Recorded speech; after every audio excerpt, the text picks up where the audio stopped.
why was she even in this movie if she was gonna die? I forgot to watch Deathly Hallows Part 2. Craziest theory. Hey there, I'm Nicole Wilbur. I'm a writer and story nerd, and today I am doing something that I created called the Harry Potter Nerd Tag. Mostly just because I felt like talking about Harry Potter and because I am a huge Harry Potter crazy fan nerd.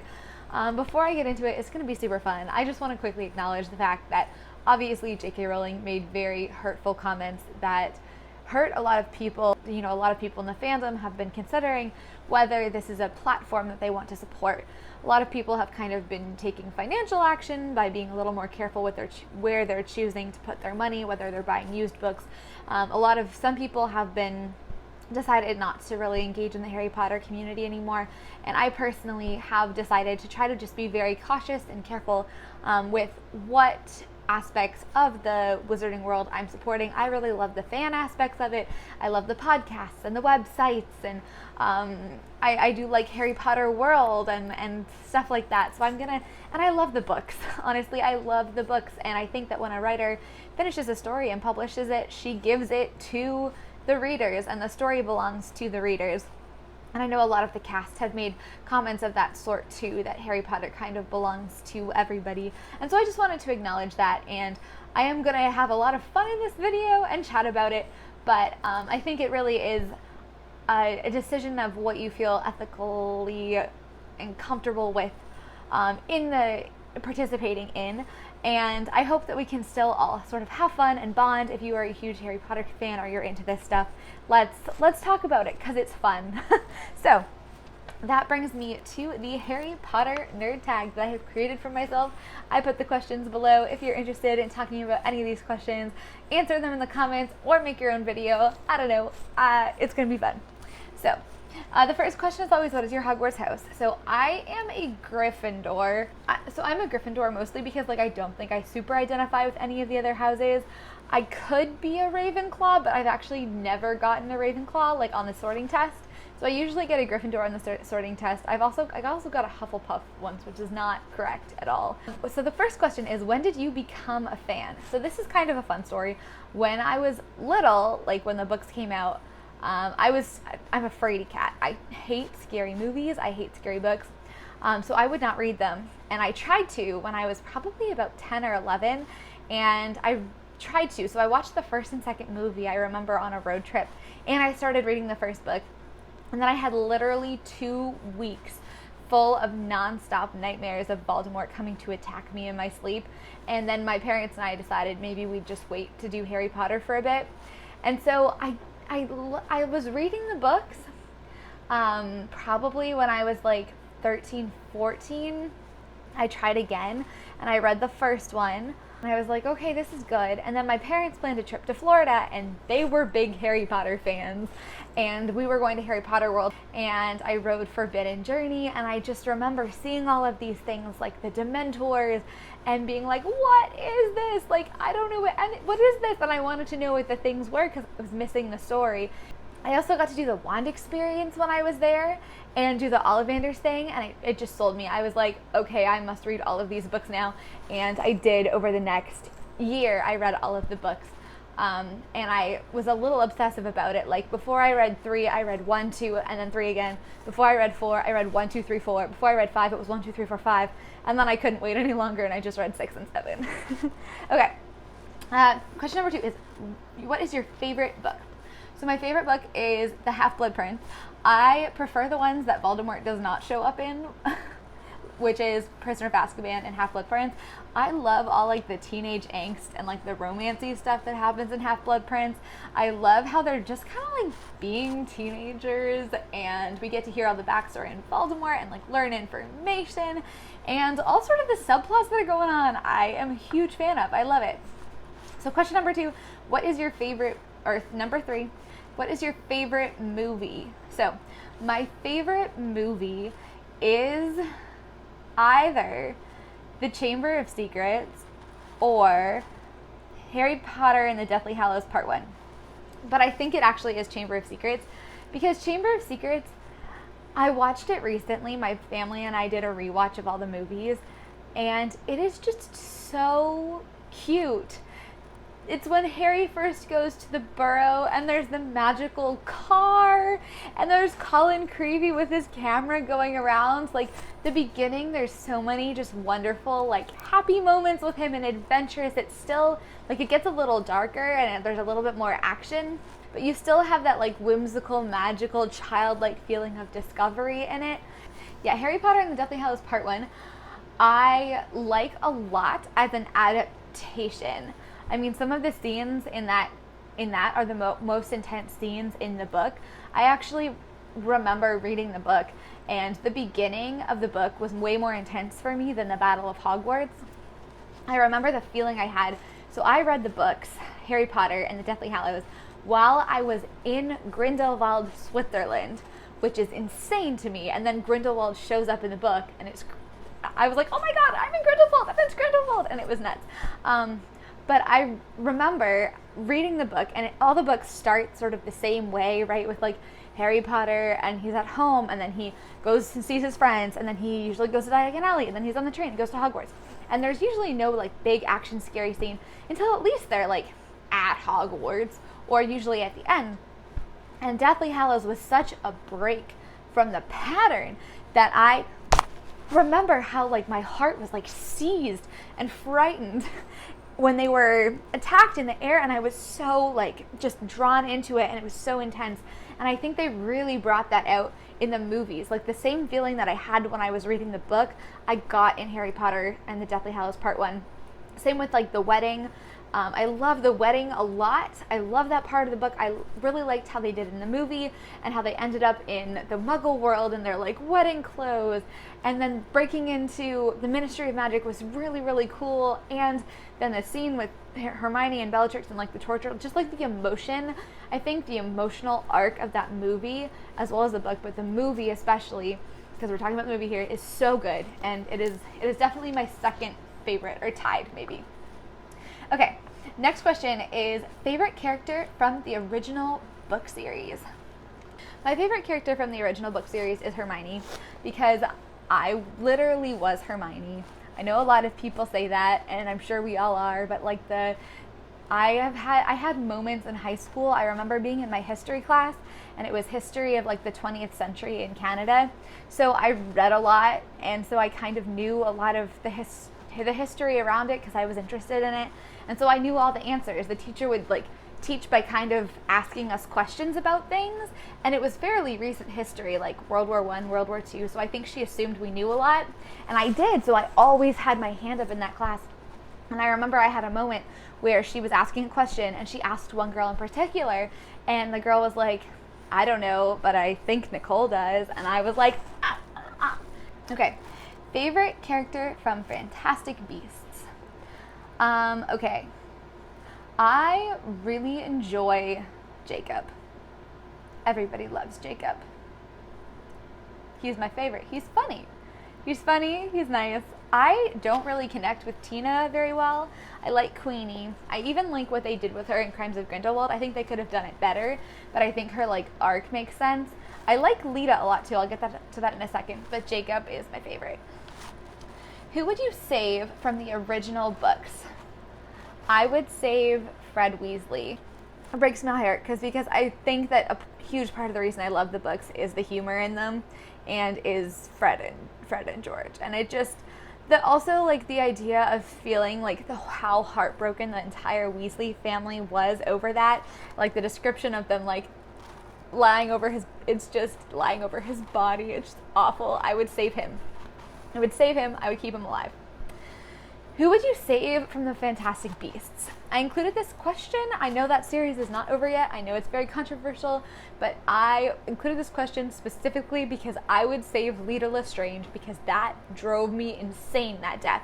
We spend this entire movie getting to know this new character, Lita, and she seems so mysterious, and she has, like, these emotional layers. Like, she loves Theseus, and she has this, like, friendship with Newt, and she has this, like, interesting past, and just her as a character, like, the actress did a great job, and she seems so interesting and complex, and we spent this whole movie, like, kind of getting to know her a little bit, and then she dies, and I was like, what was the point of all that backstory? I'm not okay with it, and I want them to bring her back to life, even though I hate that trope more than anything else in the entire world. I hate it when they bring back characters and they're like, oops, because it destroys all of the stakes. I was upset. I was like, she was the character that I liked the most after Jacob, and she died, and why was she even in this movie if she was going to die? Okay, the next one is, what is your favorite chapter? So I have two favorite chapters. Felix Felicis from Half-Blood Prince is one of my favorite chapters. That's the one where Harry like pretends to put the Felix into Ron's drink, and there's all like the relationship stuff with Harry and Ron and Hermione, and even Ginny I think is involved in that, and it's excellent. I love that chapter. It's just such like a happy teenage chapter, and I like to see them being happy.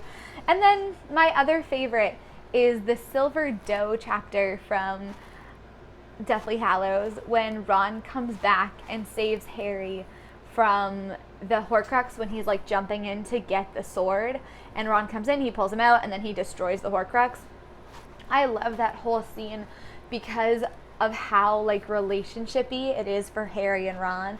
I don't know if we've ever seen them like get so serious. You know, Harry sees this like really vulnerable moment for Ron. I love just like how it shows the loyalty between the two friends, and I think it's one of the best friendship chapters in the book, and it's also a really good chapter for both Harry and Ron because we don't get to see them supporting each other so much. Like Hermione comes in and kind of takes care of Harry a lot, but this is really Ron taking care of Harry. Next one is biggest gripe with the series.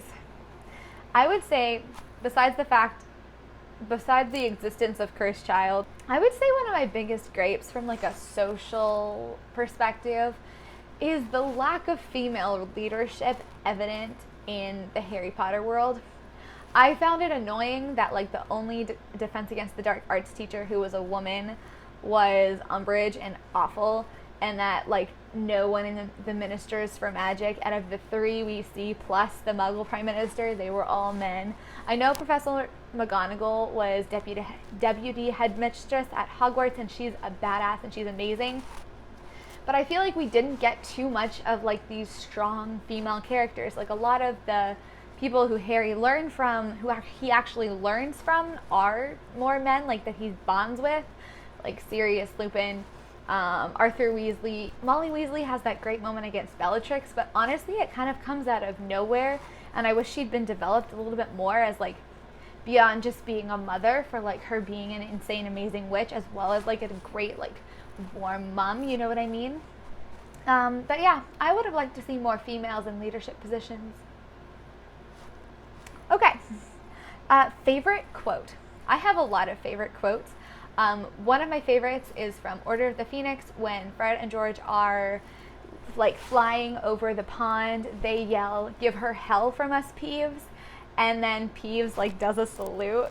Oh, I love that moment. Okay, have you been to the parks, and what's your favorite experience there?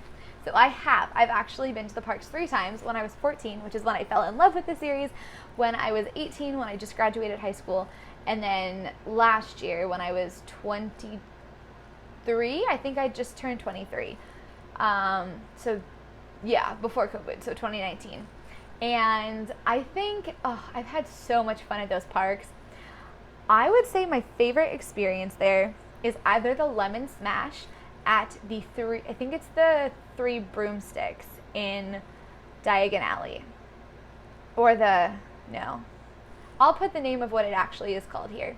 Or when I was on the break from Gringotts in Diagon Alley, because the first time I wrote it, I was in the very front row, and I felt like Voldemort and Bellatrix Lestrange were talking directly to me, and that was like one of the few moments in my life where I actually felt like I was in the Harry Potter movies, and I was like, we gotta go, like, get out of here, they're about to kill me. Like, it was amazing. I felt so immersed. It was crazy. Okay, number 11 is weirdest thing you've done as a member of the fandom, like weird for the fandom. And for me, that is the fact that I forgot to watch Deathly Hallows Part 2. So as I said, I came to the Harry Potter series fairly late. All the movies and all the books were out by the time I was a fan of it. And I had seen part of Harry Potter and the Deathly Hallows Part 2. But it wasn't until this January, February, when we rewatched the entire series, that we started watching Harry Potter and the Deathly Hallows Part 2, and I was like, I have never seen this before. I've never seen it before, which, considering how much I love the books and the whole fandom, the whole series. Number 13, most underrated character or character who deserved better. It's either Ron or Ginny. I'm a big Weasley fan. I love the Weasleys. I feel like Ron deserved more time, especially in the movies. In the movies and in The Cursed Child and in everything that is not the original books. Even in the books, he could have had more. He could have been like a more active member of the trio and done more stuff, you know? But I feel like J.K. Rowling kind of stopped giving him stuff. Like in the first book, when he was being so strategic with the chess, we don't really see that strategy coming back anymore. He becomes a great presence. He's amazing to have there, but I feel like they could have done more with him. But in the movies, they make him the comic relief, and I hate it because Ron is amazing. And same with Ginny. Ginny should have had more screen time in the book and on the movies. Ginny is great, but I would have liked to see more of her. Number 4, this one. Craziest theory. Okay, my craziest theory is, do you remember in Goblet of Fire when Harry Potter comes back from Voldemort's graveyard thing, and he tells Dumbledore that Voldemort took some of his blood and that he like revived himself with Harry's blood. Dumbledore has that like flash of triumph in his eyes. And I think that the reason Dumbledore knows that that is going to save Harry is because the blood pact from Fantastic Beasts is something very similar to the blood magic that Voldemort did. Like there's something to this blood magic, and so by invoking it, Voldemort basically created a blood pact between him and Harry with like unknowing it, like unknowingly. And Dumbledore and Grindelwald also created a blood pact. And yeah, that's my craziest theory. I really like it. I feel like just Dumbledore knows a lot of blood magic, and I feel like it could come into play in Fantastic Beasts, and that moment could be explained even more than it was later. Describe who you'd be as a Hogwarts student. So I already said I am a Gryffindor. I would suck at potions. I would absolutely suck at potions. I could see myself being really good at charms and maybe defense against the dark arts a little bit, but I'm like not into fighting. I tried kickboxing and I'm very like, I have a hard time getting up like aggression, so I don't know if I'd be so good at defense against the dark arts. I would probably be a member of the frog choir. If I went as a younger kid, as myself was a kid, I would just be like super studious in the library all the time, studying all the time, acing all the exams, taking all the classes.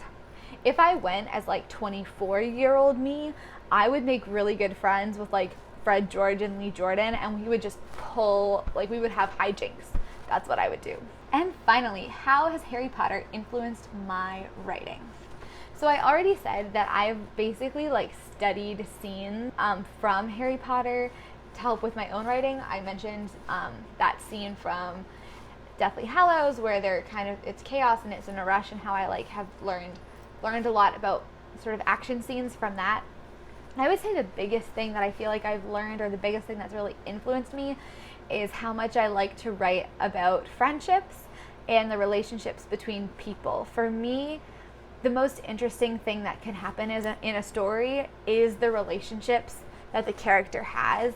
And for me, that is true of Harry Potter. And so I think I really look to that as an example for how to do relationships. Okay, that was me just talking about Harry Potter for a really, really long time because I felt like it. So thank you so much for watching. Please feel free to answer any of these questions in the comments, or if you have ever spoken about Harry Potter on YouTube, or if you have favorite videos who do, put those in the comments too and let me know. Thank you so much for watching. If you like this video, give it a big thumbs up. If you're not subscribed, you should do that, and I will see you next time.